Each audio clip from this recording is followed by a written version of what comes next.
Toda a natureza é esse material selvagem que se descobre ao céu aberto. Ele segue uma ordem construída com paciência em laboratório, onde reina a precisão da medida.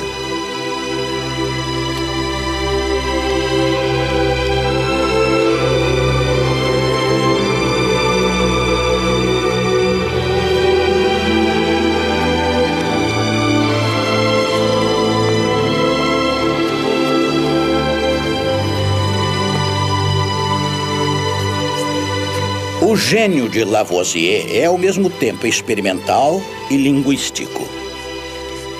Através da mais refinada experiência, ele demonstra que os elementos não são mais elementos. É uma demonstração experimental. Por isso, somos levados a considerar Lavoisier o primeiro da química. Foi ele que lhe deu uma linguagem. E essa nominação dos corpos químicos com um nome e um sobrenome, ácido sulfúrico ou cloreto de sódio, foi ele que inventou, foi ele que ensinou. Desde então, falamos o lavoisiano. A República não precisa de cientistas. A lenda conta que esta resposta foi dada a Lavoisier quando ele pediu um prazo para terminar os trabalhos científicos. A Revolução cortou a cabeça do fazendeiro. Lavoisier recolhia impostos. Newton era ministro das Finanças. Contar, medir. Em ciências, é comum dar a uma pessoa o papel de fundador. Mas Lavoisier não pode ser esta estátua enorme colocada na origem da química. É um grande químico que foi um grande experimentador. É o fim dos amadores. A partir dele, só haverá grandes profissionais, professores universitários, no fundo. Ele fez bifurcar a química. Mas ele não foi o homem que começou tudo, como já dissemos outras vezes. A química já existia antes dele, mas ele transformou a linguagem. E quem transforma a linguagem é considerado o criador das coisas.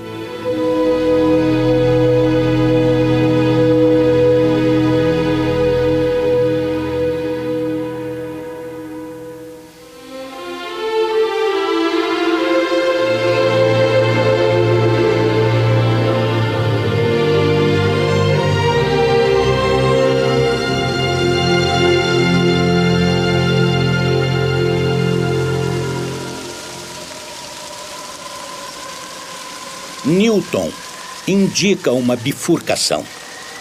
O caminho dos alquimistas, que desaparecem pouco a pouco, e o dos grandes mecanicistas, que fizeram a ciência moderna. Ele é essa mistura e essa bifurcação. Quanto a Lavoisier, ele é a bifurcação entre a política e a ciência, entre a revolução política e a revolução científica. Mas ele também é uma bifurcação entre amadores e profissionais. É ele que inventa o grande laboratório moderno e os instrumentos de precisão com a linguagem que usamos hoje. A partir de Newton, a química conquistou o seu território.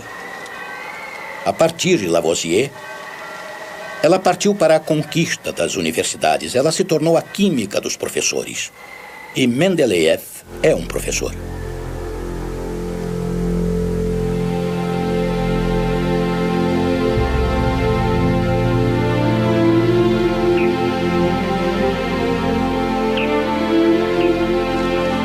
São Petersburgo, 1869. Até Mendeleev dava-se nome ao que se descobria. Os nomes dos elementos procuram a sua ordem, sua classificação. Era necessário uma tabela como a carta do céu, tabelas da Terra, tabela periódica, uma espécie de cartografia da Terra.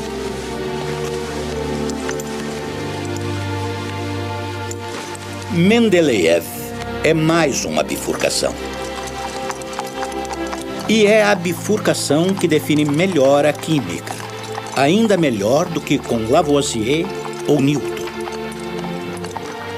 Nos séculos XV e XVI, e até o fim da Idade Média, todos os observatórios astronômicos da Europa consignam, com precisões cada vez melhores em tabelas, as posições e os movimentos dos planetas. E à medida que avança a história, obtinha-se para cada planeta, Marte, Vênus, Mercúrio, observações e anotações cada vez mais precisas.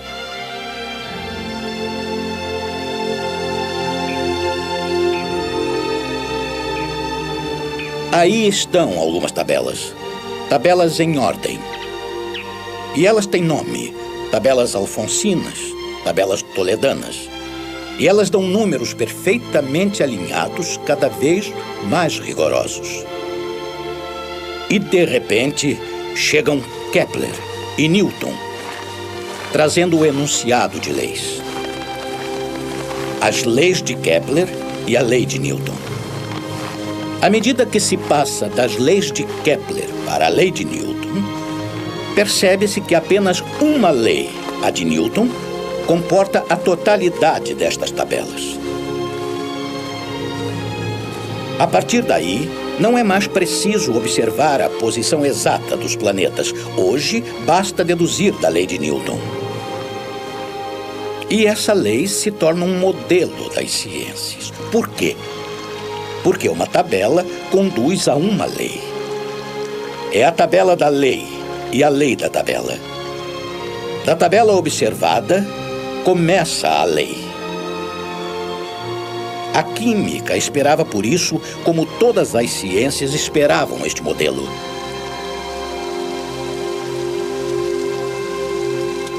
As primeiras tabelas de Lavoisier lembram as tabelas astronômicas das observações. E para onde estamos nos dirigindo? Para a ideia de que a química, os corpos e as reações químicas talvez pudessem conduzir a uma lei comparável à de Newton.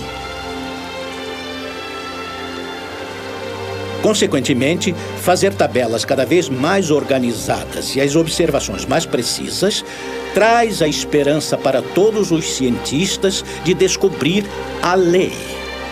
As leis de Kepler, a lei de Newton. E quando Mendeleev descobre a tabela periódica, essa descoberta é considerada gigantesca, porque vemos que a química está a caminho de uma unidade, de sua definição, de uma lei, e que ela será uma ciência tão forte, bonita e unitária quanto a física. Essa é a importância da tabela de Mendeleev. Ele faz a bifurcação de duas coisas: a multiplicidade dos corpos descobertos, como o hidrogênio, oxigênio, halógenos, etc. E o extraordinário é que há casas vazias em sua tabela para serem preenchidas. O que nos leva a fazer uma analogia com Leverrier, que através de cálculos encontra planetas que nunca foram vistos, que permite prever, antecipar. E quando se antecipa é porque há uma lei. E essa é a esperança de descobrir a lei.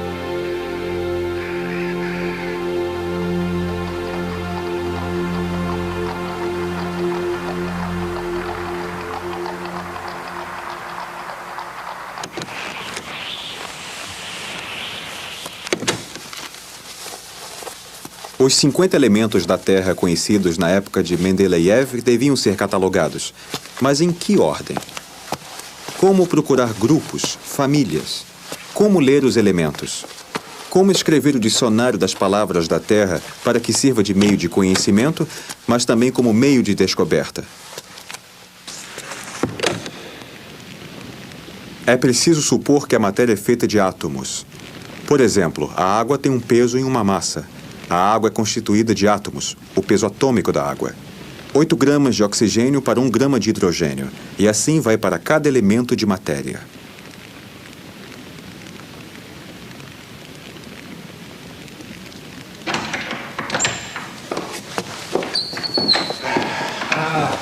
Здравствуйте, дядя Иван.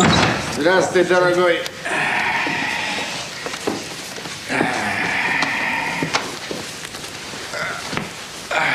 Жовта.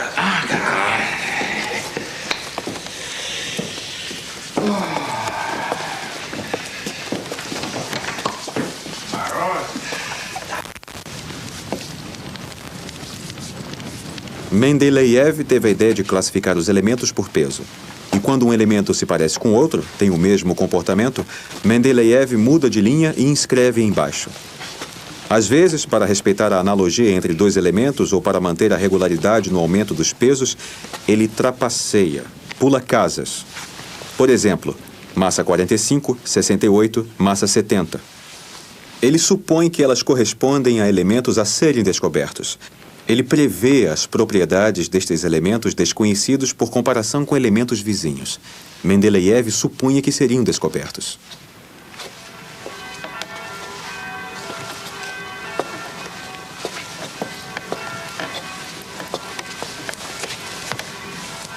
Ну что, изучил?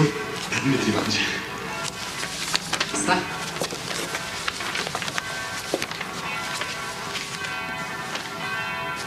Садись. Классифицировать – это значит формулировать аналогии. Это как в словаре. Слова в словаре могут ссылаться друг на друга. Тебе надо понять, что материя состоит из атомов.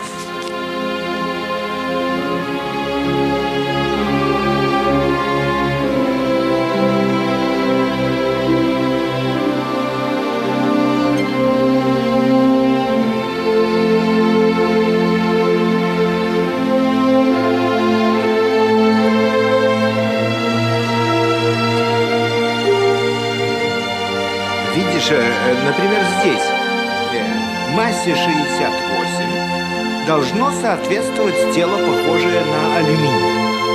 Но этого тела нет. Вот это те части Земли, которых мы не знаем. Это как большая игра-складушка, да? Да, можно так сказать, да. Вот, например, этого элемента у меня нету. Но я предполагаю, что он затерян. И все равно размещаю остальные. Я их расставляю в порядке возрастания их веса. Раскладываю. И по интервалам получается, что некоторые тела обладают теми же качествами, что и другие, которые по соседству. Если хочешь, это как в алфавите. Некоторых букв не хватает. Я оставляю для них место. Но мы знаем, что эти элементы имеют похожие качества с их соседями. Здесь представлены все элементы Земли? Не все. Нет, не все. Ты же видишь, что я оставил пустые места. Я их предназначил для элементов, которых мы еще не знаем. Ведь Земля-то велика. Em 1875, descobrem o galho, que responde a este critério. Em 1879, descobrem o escândio com massa 45. Em 1885, descobrem o germânio com massa 73. Todos foram previstos por Mendeleev.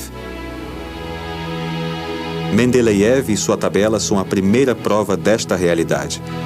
O mundo inteiro, a Terra inteira é feita de átomos. Elementos, átomos, moléculas. Uma molécula sendo a menor parte de um elemento e o átomo a menor parte de uma molécula.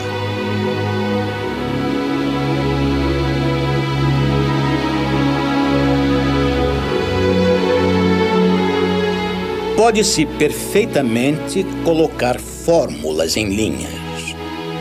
Mas o interesse da química é a fórmula desenvolvida. Os átomos e as moléculas estão espalhados no espaço. E eles formam figuras geométricas, regulares ou irregulares. Uma das descobertas que mais gerou escritos foram as fullerenas, que são moléculas extraordinárias, onde só há carbono.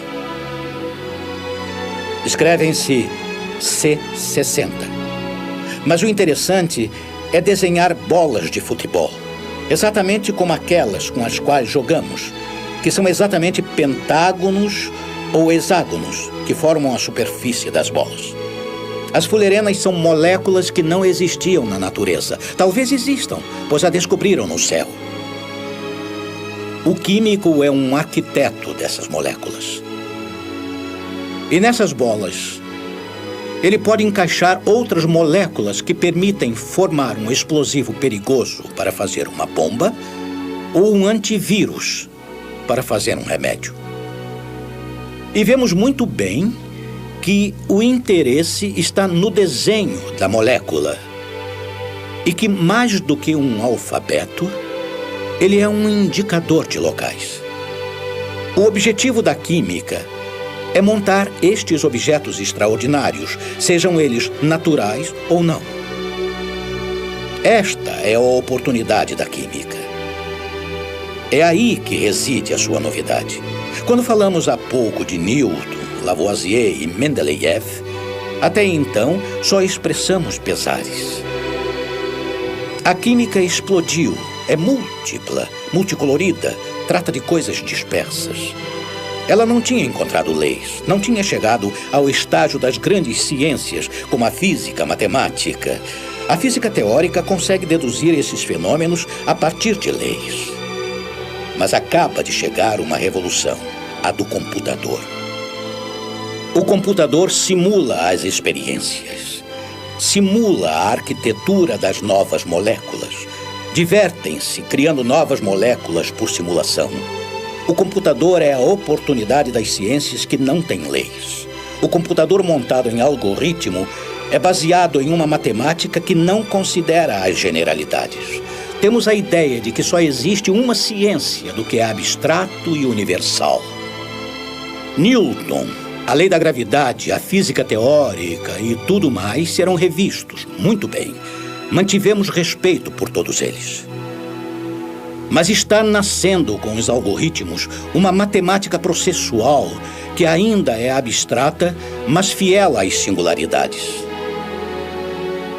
Os algoritmos processuais dos computadores podem ajudar nos processos lentos, modestos, inteligentes, finos, e encontrar as singularidades das coisas, que é a química. Ainda bem, pois com a chegada dos computadores, o singular pode estar na ponta em relação ao geral. O interesse da simulação por computador é de nos fazer ver. Agora, vemos moléculas. Vemos a transformação da matéria nas telas do computador. Vemos essa arquitetura. Estamos diante da paisagem das coisas. A paisagem secreta da constituição elementar das coisas.